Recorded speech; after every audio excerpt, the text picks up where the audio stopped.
Entendi. Então eu estou mudando. Descola muito o eleitor do eleito. Esse é o principal problema do nosso sistema eleitoral, na minha opinião. Vai perdendo aos poucos a legitimidade da representação. E aí você tem o fenômeno ficou aquela frase cérebro, tristemente cérebro, de um certo deputado federal, que disse, estou me lixando para a opinião pública. Pois é. O sistema é distorcido, então ele pode se descolar do eleitor. Descolar do eleitor. Então o que eu estou propondo? Em vez de dividir, vamos voltar ao Estado de São Paulo. Esse colégio eleitoral, em vez da eleição ser travado em todo o colégio eleitoral de São Paulo, essa grande circunscrição, eu dividiria o Estado de São Paulo em 70 distritos para a eleição de deputados federais. Por que 70 distritos?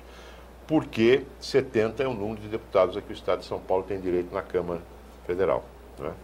Então nós teríamos, cada partido lançaria um candidato no distrito. Em cada um dos distritos. E se elege quem for o mais votado. Uma coisa mais simples. E aí realmente você aproxima o eleitor. Claro, você vai ter um distrito, no caso de São Paulo, um distrito de cerca de 450, 500 mil eleitores. Então, em vez do candidato a deputado federal fazer campanha junto a 30 milhões de eleitores, ele vai se concentrar naquela região.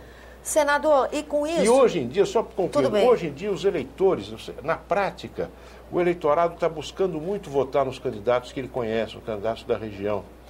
Mas acontece que, de repente, um partido lança aí uma pessoa muito conhecida, um jeito aí de programa de televisão... Que tem um apelo na mídia. Tiririca, tem 1,5 milhão de votos. E ele acaba elegendo 3 ou 4 que ninguém sabe quem é. Entendeu? Vem a reboque. Senador, o que acontece com o debate político nesse sistema que o senhor propõe?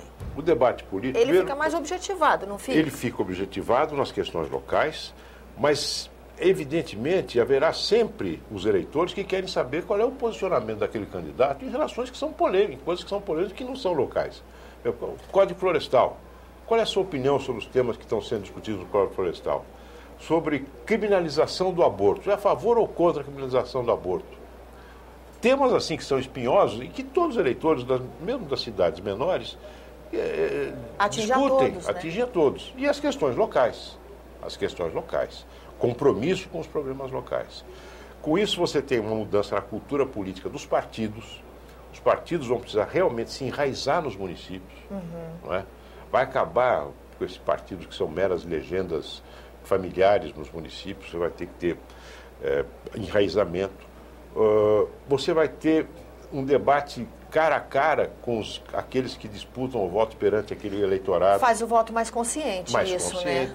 Tem um apelo maior para o eleitor. E eleição mais barata. E eu ia perguntar sobre isso, custo de campanha. Eleição mais barata.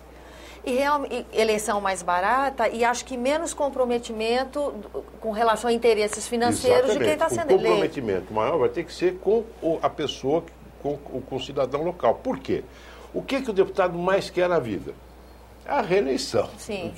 Na sua vida política. Sim. Ele quer o objetivo político, ele é ser reeleito, no mínimo. Então, ele vai ter que prestar conta para aqueles eleitores do que ele fez, os projetos que ele apresentou, as posições que ele tomou diante dos temas que foram apresentados durante a legislatura. O que ele conseguiu como em benefício para a população, a batalha dele para consertar, para duplicar aquela estrada, para melhorar o sistema de saúde, não é? Enfim. Melhora bem a relação do parlamentar com o eleitor. Exatamente. Como é que o senhor vê a possibilidade de tramitação de uma proposta dessa aqui no Congresso Nacional? O senhor acha que isso é muito arrojado, gera resistência? Como é que o senhor acha que vai tramitar? Gera resistência, porque esse sistema vai ter que ser votado, vai ter que ser alterado por aqueles que são eleitos pelo sistema anterior. É o grande desafio. Então a pessoa vai dizer, olha, se eu me elegi por essa regra do jogo, por que eu vou mudar a regra do jogo? Não é? Então isso não acontece só no Brasil. Qualquer lugar, quando você fala em mudar as regras do jogo eleitoral, quem decide sobre isso são as pessoas que foram eleitas segundo as regras anteriores. Então há uma reação evidente. Mas, por outro lado, há também uma consciência de que esse sistema que nós praticamos hoje está esgotado. Está esgotado, quer dizer, as eleições estão cada vez mais caras, né? Os eleitores também cobram um sistema político mais limpo, mais transparente, mais fácil de se entender, né? Então, isto requer um trabalho de convencimento. Já existe um movimento na sociedade, já existem blogs, já existe uma coleta de assinaturas por via eletrônica, enfim, não é fácil, mas... é possível. É possível e é necessário. Eu acho que reforma política, para valer, na minha opinião, é o voto distrital. O resto é perfumaria. Senador, eu agradeço a sua presença aqui no nosso programa e essa aula, né, sobre o sistema eleitoral. E a você que nos acompanha também, muito obrigada pela atenção.